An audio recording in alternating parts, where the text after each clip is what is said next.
This would not be possible, obviously, because of Soylent's Innovation Lab, where we are right now. So please, let's give it up to Soylent. Woo! They have been really amazing. If you ever need co-working space, this is a great place to be. It's 24-hour access. They have a great rooftop, and obviously all the Soylent you can ever drink.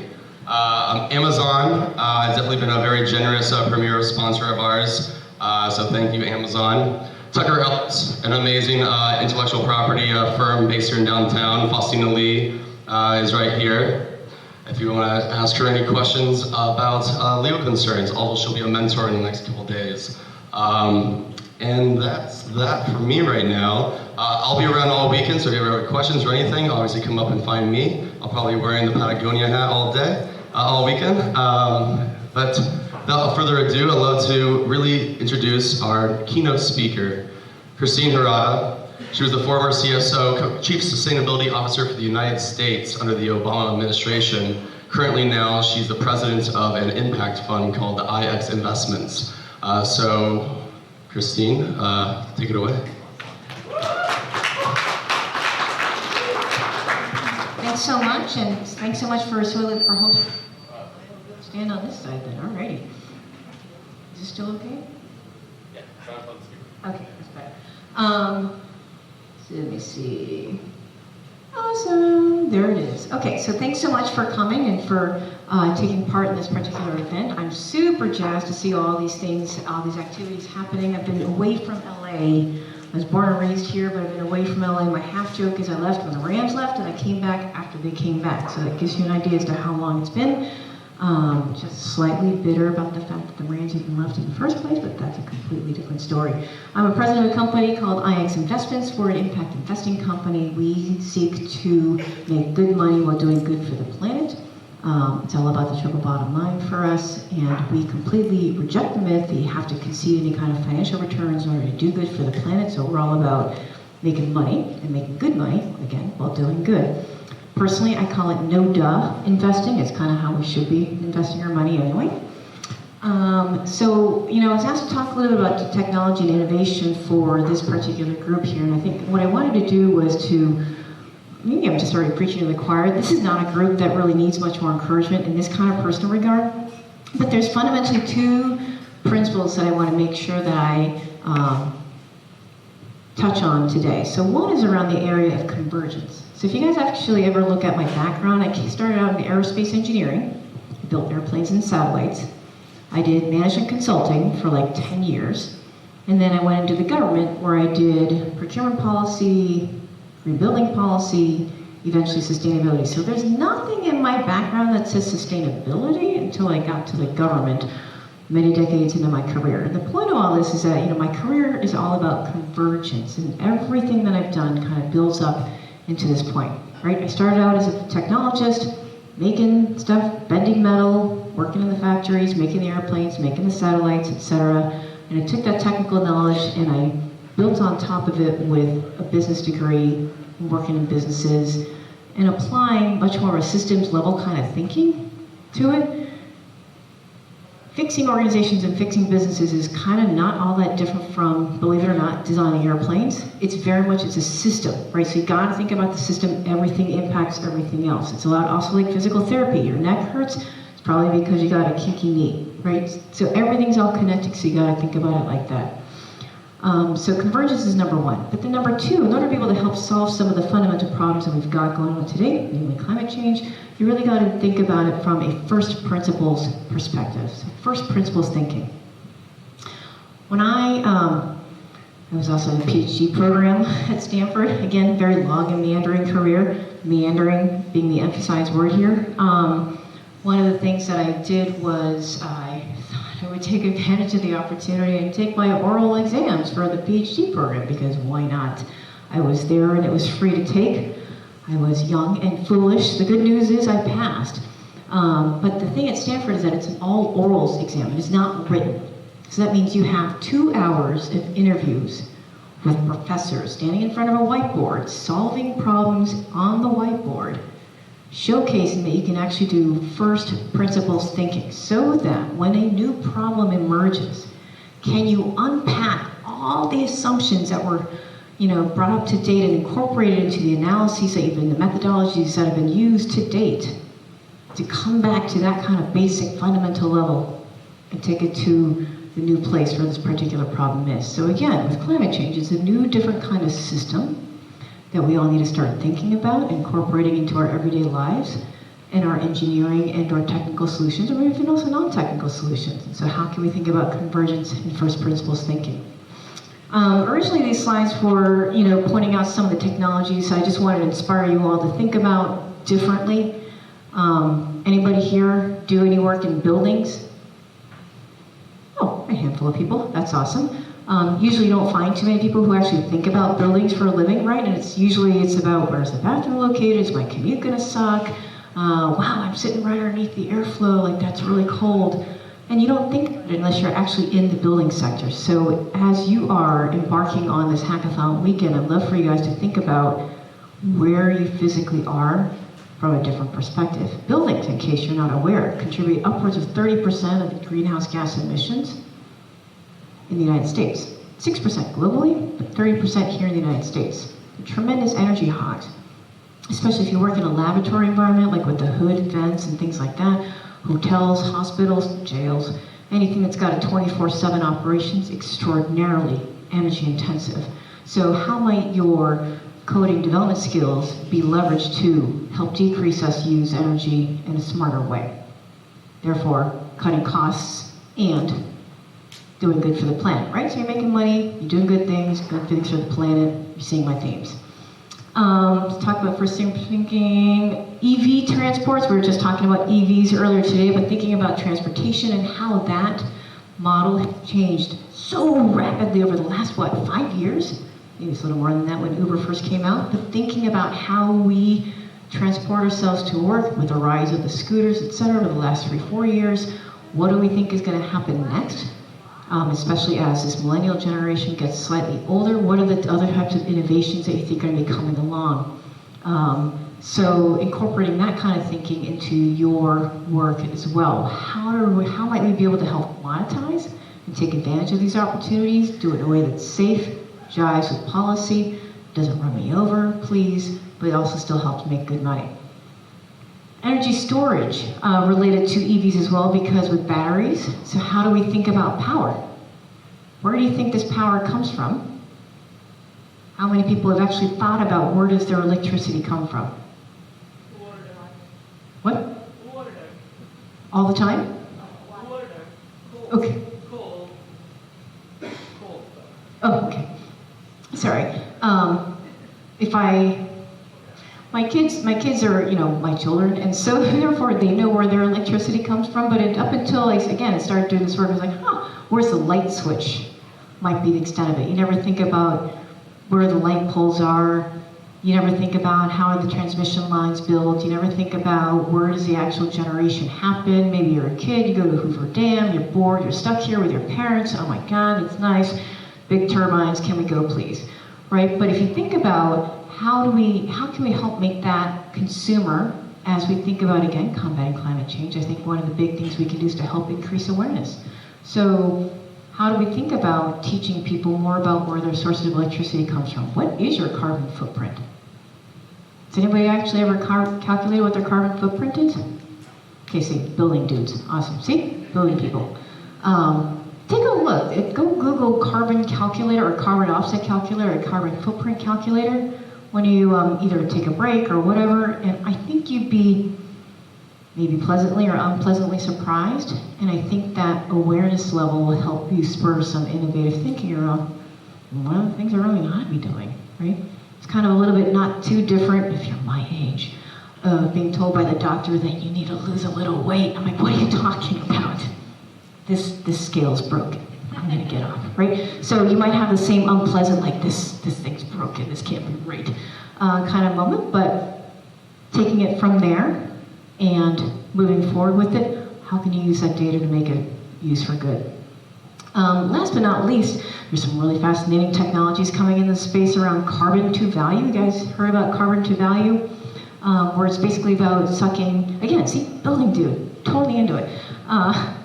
it's basically about like sucking carbon dioxide, and instead of using it as a waste product or throwing it out as a waste product, how can we help convert it into things of value?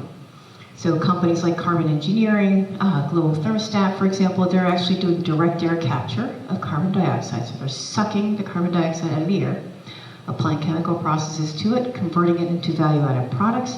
In Carbon Engineering's case, they're making jet fuel, because the aviation industry is tremendously polluting as well. There are also, you can put it in carbon black, you can make plastics. So for those of you who are thinking about it from a startup environment, where do you think this fiber came from? How might your skill sets be able to help think about or rethink about, can I source this from plastic bottles or from carbon dioxide and help clean up the environment? Again, bringing that much more, the policy wants to be like circularity, the circular kind of thinking into being. And so with your power and skill sets, how might you be able to help people be able to think that way? I'd like to do a quick pitch, if that's okay with you, as we think about this. One of the things that our company is hosting is an event called the Entrepreneurs Impact Summit. It'll be at the Fairmont Santa Monica, June 13th and 14th.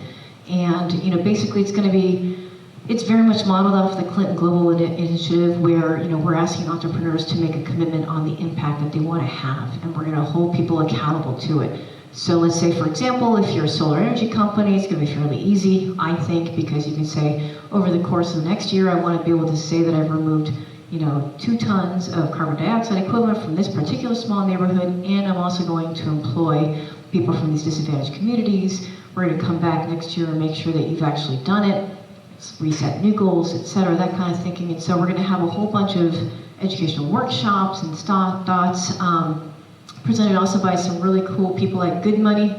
I don't know if you guys, Gunnar Lovelace, anybody here at the Thrive Marketplace? And so he has started a new company called Good Money, where it's about, basically it's an e-wallet that is targeted for the millennial generation, but the money is going to be stored in good money. So definitely no oil stocks, no evil bank stocks, no, it's going to be investing in like solar, etc., and that kind of thing, and that's where the funding is going to be coming from.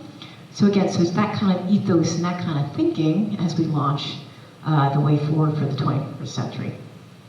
So, 2 things. First, personal thinking and convergence. 2 things that are going to be both very uncomfortable, or could be uncomfortable for many people, usually also requires you to make new friends. My husband is an engineer. He's a horribly introverted person. Can't stand making small talk unless I force him to, that kind of thing. So if you find yourself in that bucket, I encourage you to please experience some discomfort, embrace it over the next couple of days to meet some new people. And understanding, of course, that new people speak English in a slightly different way than you do. Right? So again, I come from aerospace engineering, a systems engineer in aerospace, very different from a systems engineer at Microsoft. It's very different from a systems engineer at a sanitation company. Right? But it's the same verbiage. So really thinking through and talking in plain English as best you can about what does a systems engineer do at your company, or what does that mean, and parsing that out, and not being afraid to ask that question. My personal opinion, I don't think there's anything as a dumb question. I think it's just a matter of figuring out, hey, I come from a different kind of background, I have a slightly different perspective, so when you say blah, tell me a little bit more about what you mean. That type of thing. So I encourage you to please have those kinds of conversations this week, or this weekend. And that's it. Am I out of time?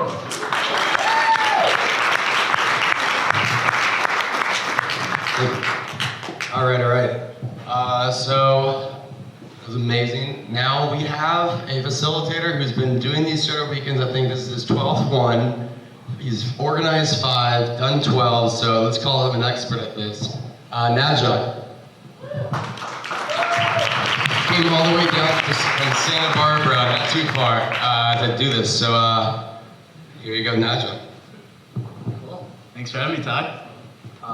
So I usually don't use mics, but I'm usually pretty loud without a mic, but I'm going to try to make this work. Holds me back. So are you guys excited for Tech Startup Weekend? Woo! My thing is on. See, this is way easier. Is that fine? Yeah. Okay, cool. All right, this is way easier. And it's more engaging. All right, so I'll do it again. Are you guys excited for Startup Weekend, LA AI for Sustainability? So we're gonna get it going. If you're not on the Wi-Fi yet, this is the Wi-Fi, and this is the password. You need to take a picture of it. It's also posted all over the place. And we're gonna get right into it. So, who am I? My name is Navjo. As Todd mentioned, I drove up from Santa Barbara. My day job is working at a startup called Carpe Data. Work with Alex over there. And so what we do is we leverage online web data to help insurance companies better assess risk and monitor their claims more efficiently. So one example use case is if someone files a claim saying that they were in a car accident and they say they broke their arm, and we find a picture of them playing touch football a couple days after the claim was filed, we provide that data to the insurance company and say, hey, this could be some fraudulent activity going on. And so we have utilizing artificial intelligence and different keyword analysis and a lot of new technology to do that kind of private investigation at scale across publicly available data. And then on the side, I facilitate and organize startup weekends. I run the Lean Startup Meetup in Santa Barbara. So who here knows what the Lean Startup methodology is? Okay, so good amount of you. For those that don't, pretty much the Lean Startup methodology is what you guys are going to be using this weekend in creating your business models and testing those. And so really how the Lean Startup methodology got popularized was in Silicon Valley, a bunch of engineers would sit in a room together, maybe quit their job first or start working on the project after work hours. And so they worked on this engineering a solution for 6 months. And the thought process was you build it and the users will come. And so then they work on this 6 months, they launch it, they think the users will come, and then nobody comes. Nobody shows up to the party. And it's very sad. So Lean Startup methodology is all about build, measure, learn. So you build the minimum set of features you need to get your product launched, which is often called a minimum viable product or a minimum viable prototype, MVP. And you build that, and then you launch that, and you try to build that within a week or a month or a most, and many of you will be able to build an MVP actually within the weekend, which is very exciting. You launch it, you measure the results, you learn from it, and then you iterate the MVP. So it's a constant build, measure, learn feedback loop, so you're always working on your product with your customer and not just siloed. So you're making sure that you're building the right thing and focusing on the right processes. And so, yeah, so many different things that I can, but we'll get right into it. Venue logistics, we're getting kicked out of here at 10 tonight. We got a lot to cover, but we'll try our best to get through it. Venue will open again tomorrow at 9 a.m. Breakfast will be at 9 a.m.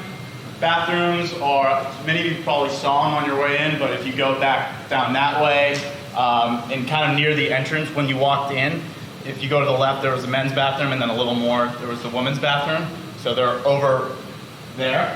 And then please clean up your trash. Soylent is sponsoring this event by letting us work out of here, so please respect the venue for our sponsor, and please clean up after yourself. Just to gauge the audience, how many of you have ever attended a startup weekend before? Okay, good amount. How many have not attended? Way more. Okay. So it's going to be very exciting. You're going to launch a business, and I'll talk about all that. How many of you are, are we going hipsters? All right, so hipster. How many of you are hipsters? Or designers? It works because it's hipster, hacker, hustler. They all start with H. So how many of you are a hacker? Engineer. Okay, cool. And then how many hustlers? All right, cool. So it's a good mix. It's going to be a fun weekend. All right. Before we get into what this weekend is all about and starting the pitch fire, I do want to invite the organizing team up to to come up here, Todd, do you want to just come up here really quick, and whoever else is on the organizing team? Yeah, sure. So I'm the facilitator, so I just drove up today, and I haven't been doing any work on this. I'm just here and helping support. Two of them and a couple of organizers are the ones that have been putting in months of work to make this happen. It's a lot of work with the sponsorships and the food logistics and the venue and the marketing, but you really create a great community event. And so if there are people to thank the two of them for putting in all the work. So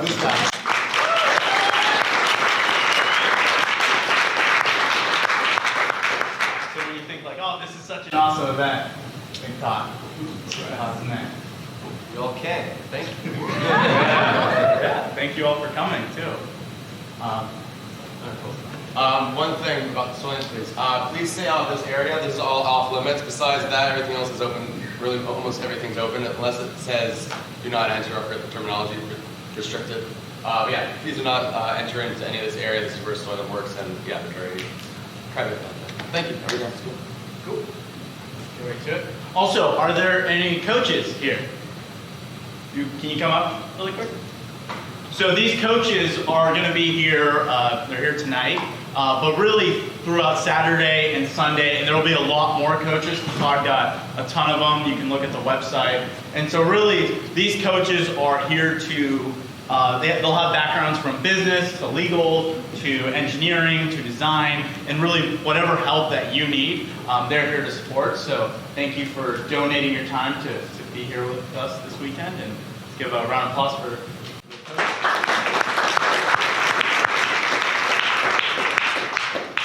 All right, so we're gonna do an icebreaker. So I need volunteers.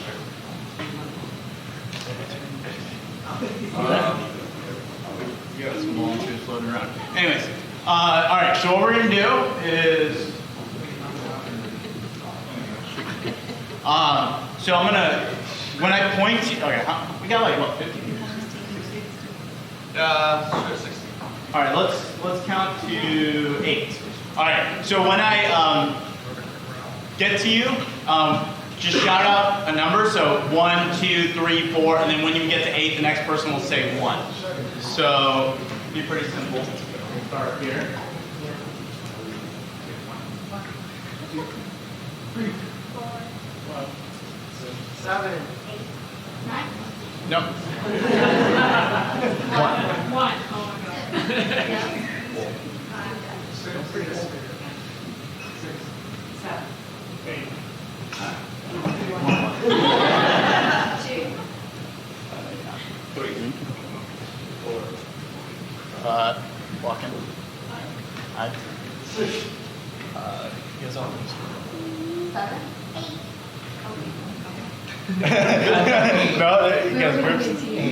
Okay, 7 and 8. Yeah. Okay, where are we at? You go. You're 6. Okay. All right, 1, 3, 4, 5, 6.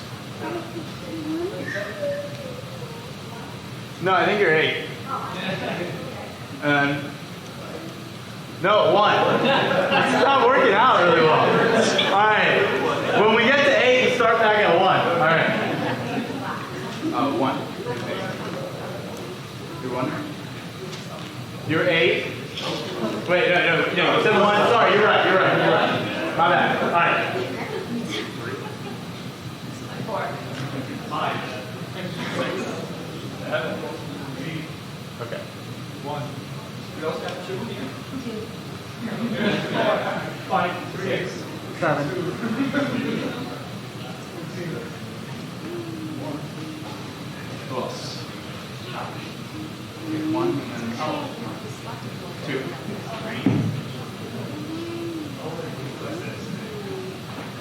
No, you're 5. Okay. 6. Okay. All right. Who doesn't have a number? Everyone's got a number? All right. We got that figured out. All right. Let's do this. All right. 1's over here.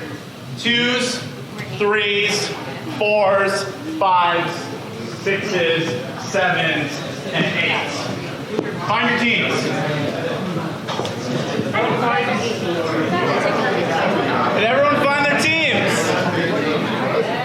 All right.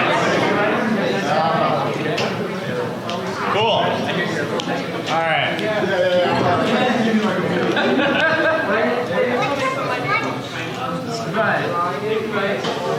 If you hear me, clap once. Easy. All right, so the next part of this is we need 16 words. So when I point to you, yell out the first word that comes to your mind. Apple. Soylent. Soylent, yeah, that's a word. I need words. Christmas. Orange. This isn't rhyming. Olive. Laser. Cat. Cat. Cow. Yeah. Shrimp. Computer. Amazon.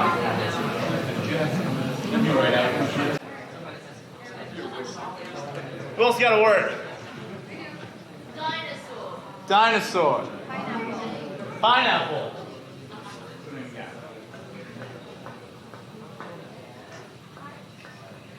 Need a couple more. Onomatopoeia. Actually, yeah, that's too much to write, man. It's gonna take a... We got a car. It's like a game show. Yeah, we got a car up there. Oh, heart? What, heart? Heart.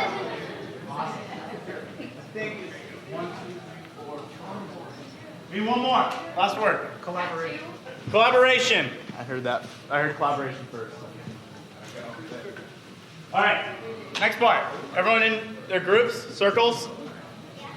All right. Everyone on your team, just everybody in the room, put your finger to the sky. Everyone point to one person on your team until everyone's pointing to the same person.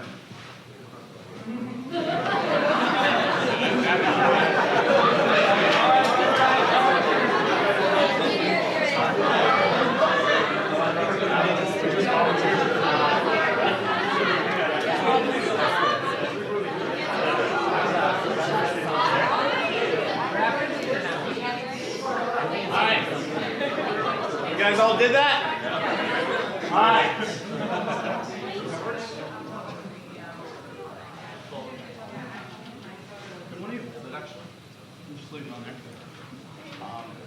All right, congrats. You guys all just picked your team leader. Cool. Now, can all the team leaders come up and line up right here?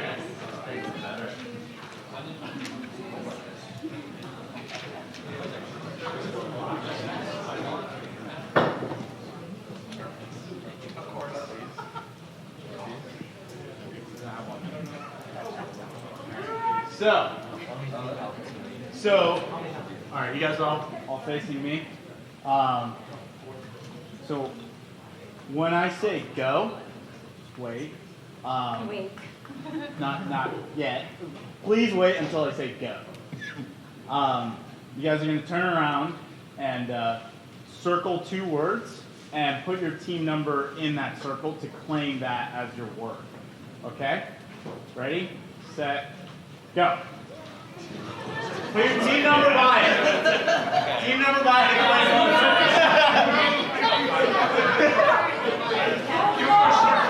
And then you can go back to your team.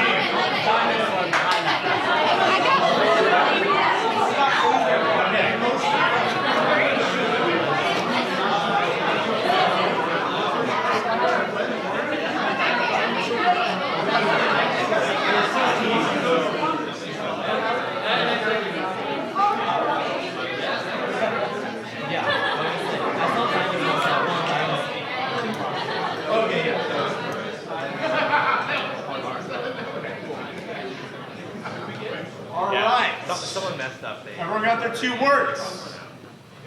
All right, so now this is going to be a fun little thing we're going to do here. All right, so everyone knows their 2 words. So what we're going to do is everyone's going to have 10 minutes. And within those, you can keep those markers for this activity. In the next 10 minutes, every team will have 10 minutes to come up with a startup business or focus around those 2 words. So in 10 minutes, you're going to come up with a... Wait, keep listening. I'm not done yet. It's going to be... You got 10 minutes to come up with a team name. You need a logo. We're going to be passing around the papers. You need a logo, a team name, and a 30-second elevator pitch. So an elevator pitch, everyone knows what an elevator pitch is. I think. So you're in an elevator with an investor and you got whatever, how much time in that elevator to make your pitch. So we're going to make that 30 seconds today. So a simple pitch, what's the problem that you're solving, and what's the business, and how are you going to change the world? How are you going to make money? So you got 30 seconds to make that pitch. And yeah, 10 minutes. Your team name doesn't have to be your 2 words.